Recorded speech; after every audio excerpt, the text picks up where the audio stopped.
The Radio Memories Network is brought to you in part by Liberated Syndication, podcast publishing made easy, libsyn.com. That's LIBSYN.com. Welcome to the Old Time Radio Network Comedy, continuing America's love affair with comedy and those lovable characters that made us laugh. We now go back to the early days of radio comedy and our imaginations with our featured comedy presentation. The Chevrolet program starring Jack Benny with Frank Black and his orchestra.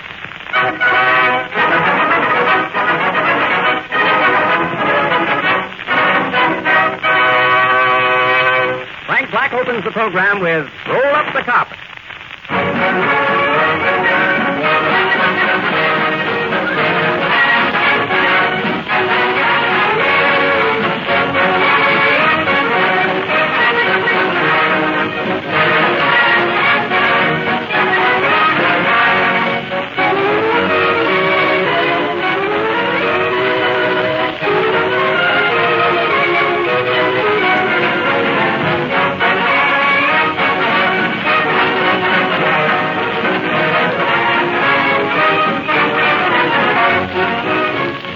Last week, my friends, I directed your attention to that big, striking Chevrolet poster now on all the billboards.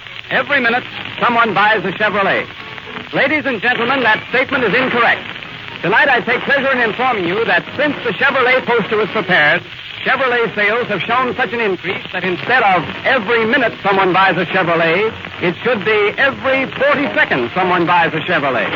Now that, mind you, is every 40 seconds, night and day. And here are the figures to back it up. During the month of May, Chevrolet dealers reported the sale of over 65,700 cars and trucks. That's 17,500 better than May 1932. 11,800 better than April of this year. Naturally, Chevrolet is grateful to the American public for making such a record possible. A record which exceeds by 1,000 cars a day the May production of any builder of automobiles. And everybody knows why. Chevrolet is the only car giving Fisher bodies, no draft ventilation, fine performance, proved dependability, and unexcelled economy at prices as low as $445 FOB Flint. That's why, today, more than ever before, Chevrolet is the world's largest builder of automobiles.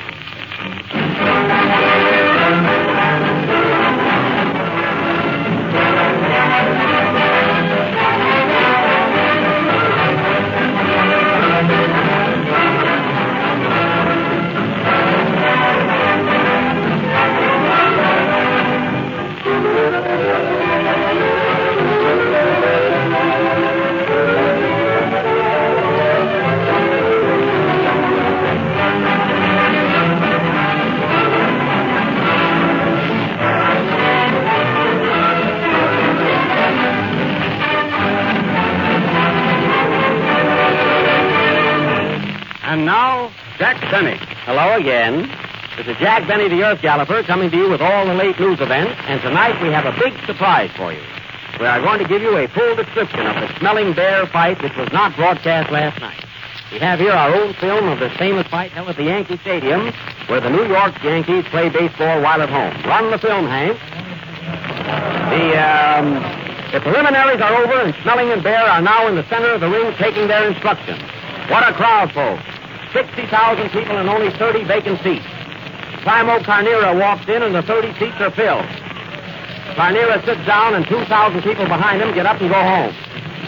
Ah, what a crowd. Here goes the bell for the first round. Smelling and Bear walk to the center of the ring. Bear looks confident and Smelling looks German. They are fiddling around for a minute and there they go. Bear starts off with a hard right to Smelling's jaw, and Bear counters with a hard right to Smelling's jaw. Ah, what's this? Smelling sends a hard chin to Bear's right. Bear swings a wild right to Smelling's jaw, and Bear comes back with a wild right to Smelling's jaw.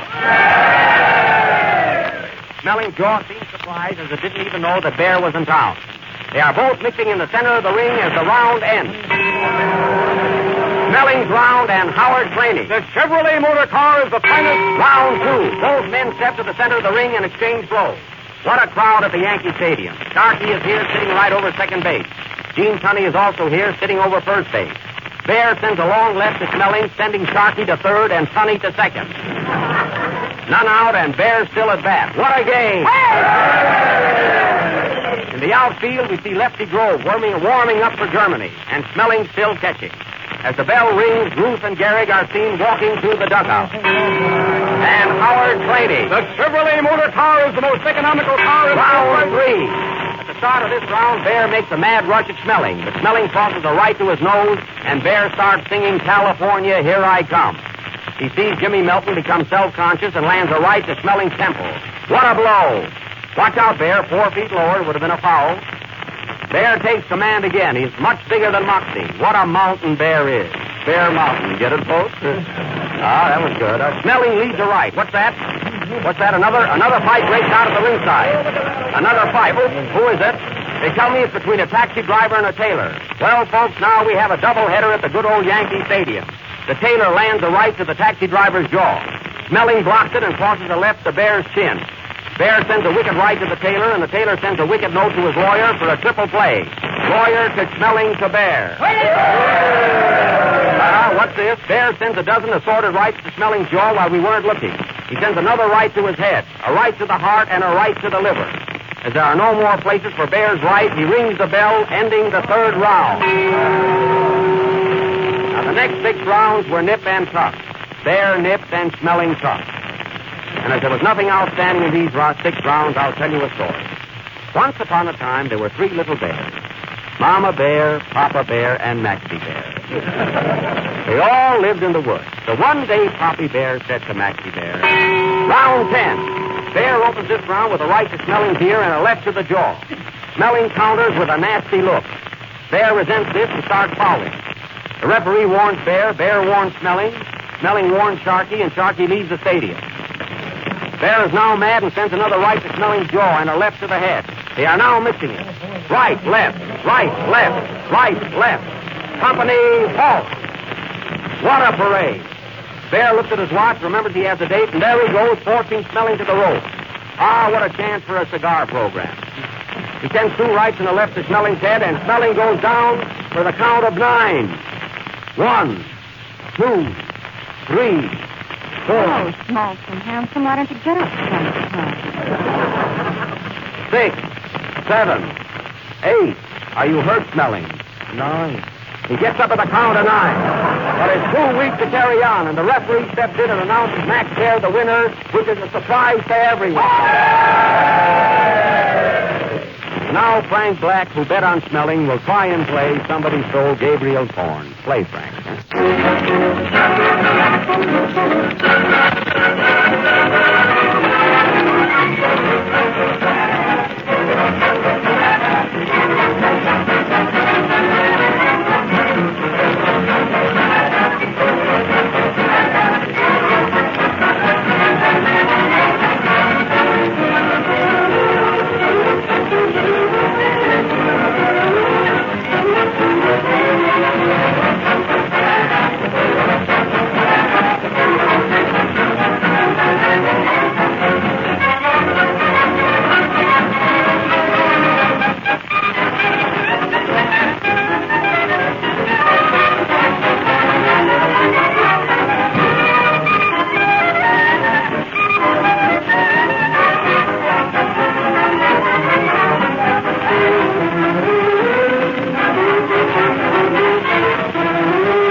Of our misery, or mystery. Who killed Mr. X? The Great Penthouse Mystery. Now, for the benefit of our new listeners, let me give you a brief synopsis of what happened. Mr. X was found dead in his penthouse. He was discovered hanging in midair from a chandelier, dangling from a long rope. Mary, did you find out where the rope came from? Yes, Jack. It's on a garble with shoelaces. Get it? Oh, well, disregard that, huh? Now dim your lights, folks. Get ready for thrills, romance, adventure, and the boogeyman.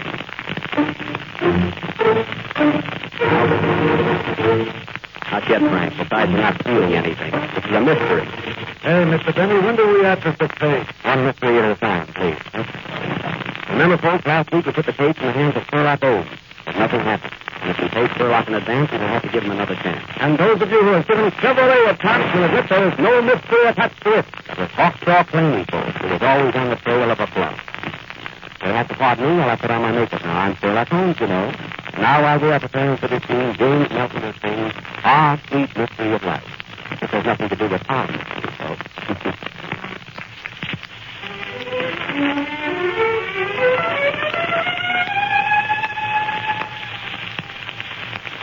Ah, sweet mystery of life, at last I found thee. I know at last the secret of it all. All for longing, seeking, striving, waiting, yearning, the burning hope, the joy and idle tears that fall. For 'tis love and love alone the world is seeking. And it is love and love alone that can repay. Is the answer, is the end and all of living. For it is love alone that rules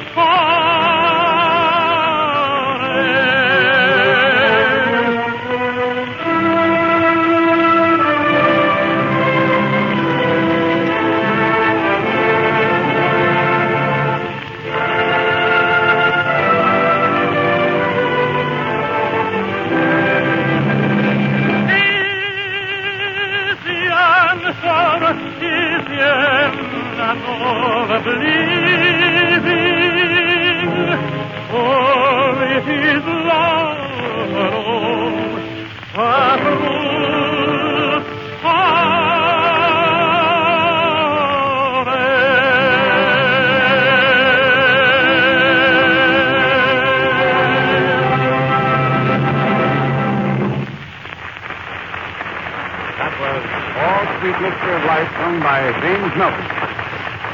And now we take you again to the study of Sherlock Holmes, who is working out some new clues in hopes for a speedy arrest of the murderer of Mr. X. The Home of Sherlock Holmes.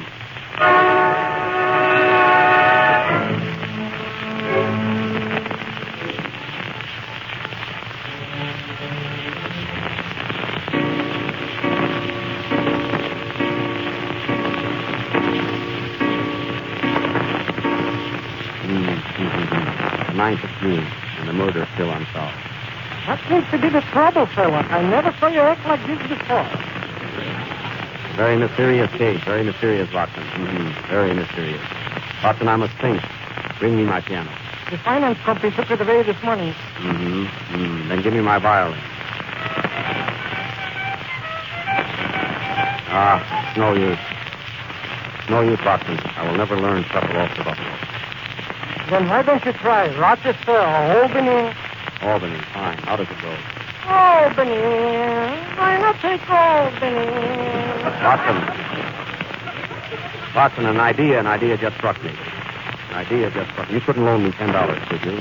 Sherlock, you're wonderful. How did you guess it? I felt it. Was there anybody here to see me today? Yes, 3 fellows. What's their names? Sir Arthur, Cohen, and Doyle. Very good, Watson. You better let me get a laugh or you won't be on the program next week. That's elementary, Sherlock. Hello. Hello. This is Ohms in Boston, Incorporated. You want to speak to Mr. Ohms? Wait, I'll connect you with the bathtub. I'm not taking a bath, Mary. Well, you should be. Here. It's for you.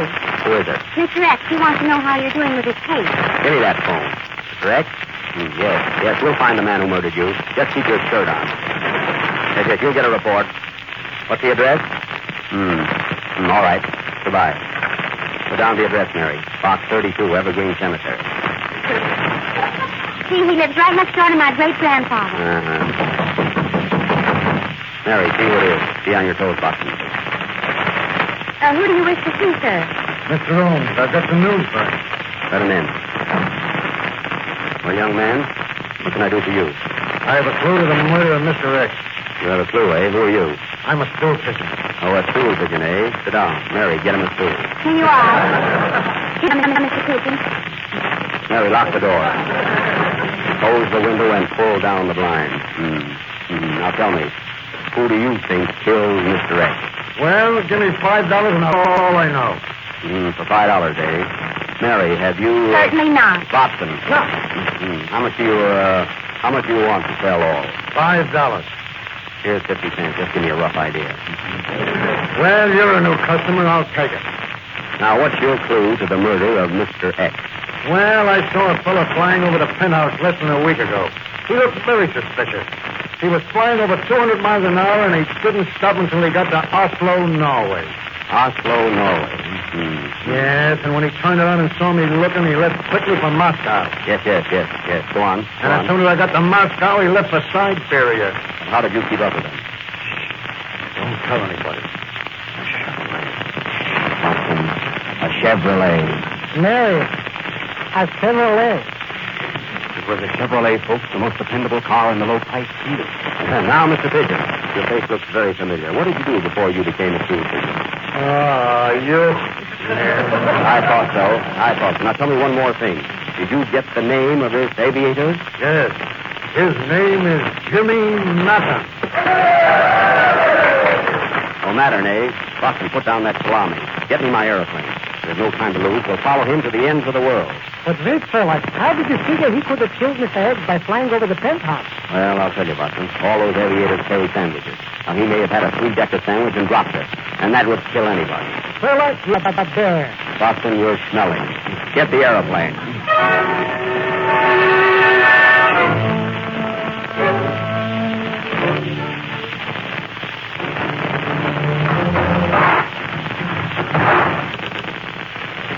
Here you are, Sherlock. All we got is a tri-motor plane.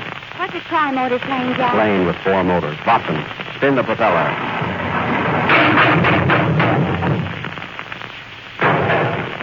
Ah, Boston, you've got her in great shape. What was that? The left wing fell off. Do we need it? Yes, I'll have to fix it. I've got a safety pin. Not yet. That's in the next scene. I'm only rehearsing. Oh, come on. Come on, let's go. Get in, Boston. Are you coming along, Mary? Are we going up in the air? Yes. Oh, wait till I get my air device. Never mind, Ed. Get in. All right, get ready. Be careful, Mary. Be careful how you get.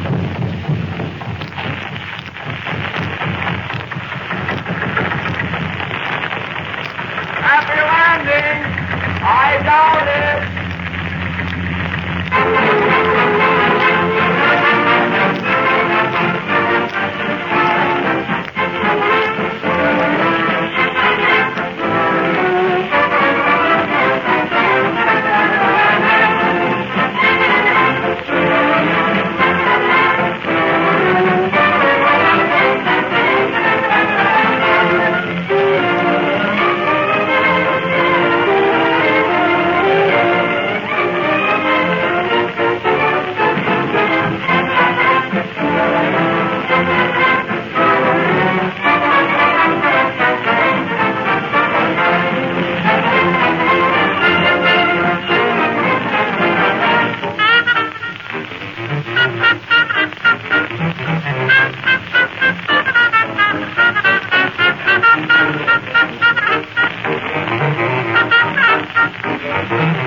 3 hours later, Sherlock Holmes and Watson are still on the trail of the murderer of Mr. X.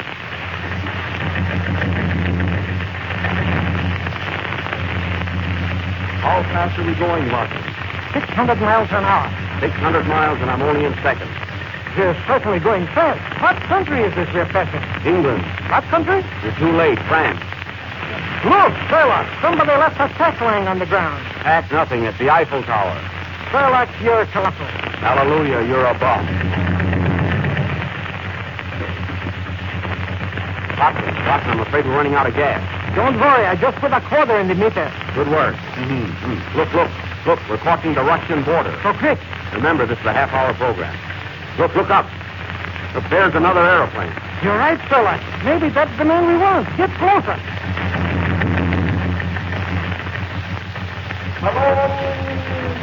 Hello there. I'll be you, folks. Flag, what are you doing in Russia? I need 2 more men for my orchestra. Hello, Frank. See you when we get back. Are you all right, Mary, back there? Yes, Shirley. Gee, this is certainly a wonderful night for flying. Look how bright the moon is. Hello, round and shiny. Why don't you come down sometime? Sherlock, there's another plane ahead of us. What plane? That one straight in front of us. That's a mosquito on your nose. Oh, I was wondering why it bit me. Watson, put down that cloud. What are you doing with that cloud in your hand? The silver lining. Doc, isn't that another plane ahead of us? She's right, Sherlock. Yes, sir. Do you see it? Yes. That might be our man, Jimmy Mattern. I'll pull up alongside him. Hello! Are you Jimmy Mattern? No, I'm Jimmy Melton. Well, that's clear enough. Did you kill Mr. X? No, you asked me that last week. Pardon me. Watson is getting awfully foggy now. Yes, Sherlock. Be careful. I'm afraid to go further. I think we better turn back. Don't bother. It's foggy on this side, too. Sherlock, there's a storm coming up, and the fog is getting worse. You're right, Watson. I can't see 5 feet ahead of me. Who killed Mr. X? Never mind X. I've got my own trouble. Oh, what was that? The other wing dropped off. You see, folks, this couldn't happen in the Chevrolet, as it is safe, dependable, and does everything but fly. We're in terrible danger. Watson, I can't control the stick. Oh, there goes the propeller. How are we on gas? The tank is dry. Well, good night, folks.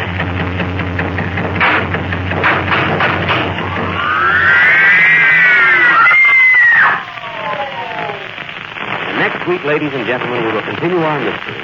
Who killed Mr. X? And what happened to Holmes, Watson, and Mary? And smelling. Right, Watson. Play, Frank.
Just as many birdies singing melodies. There are just as many skies that are blue. Remember that you still have summer with fall and spring. Just make up your mind.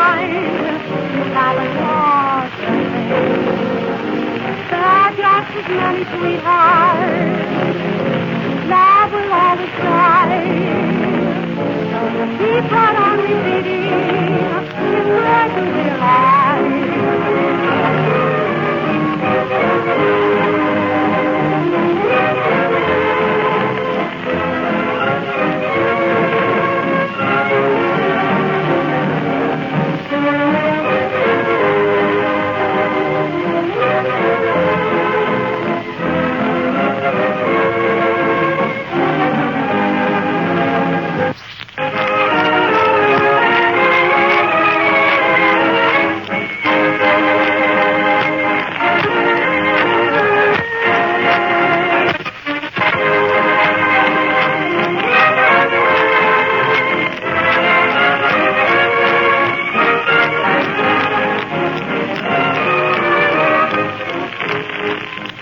Century of Progress Exposition.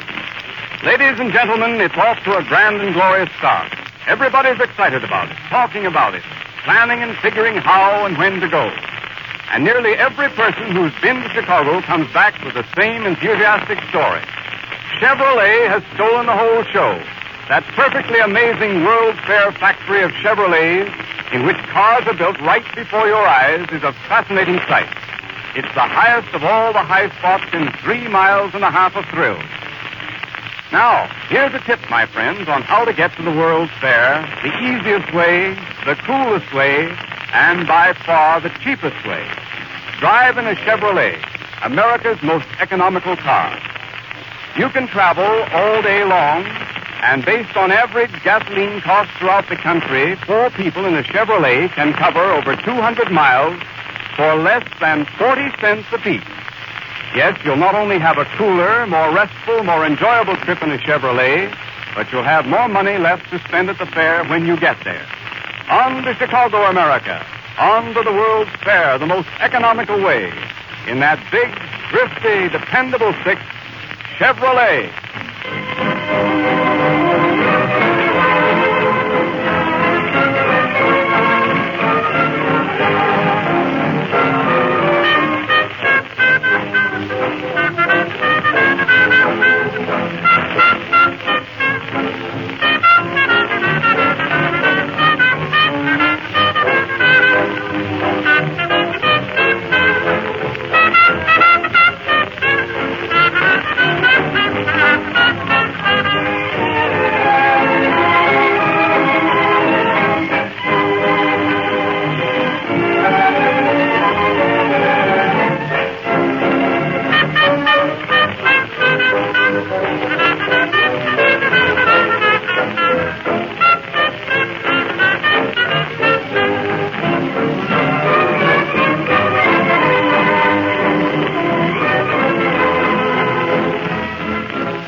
That was Mary singing It's Great to Be Alive.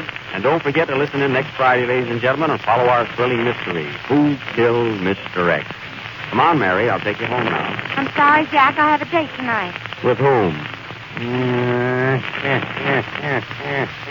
Oh, yeah? Well, he'll find out. Good night, folks. Come on, Shadow.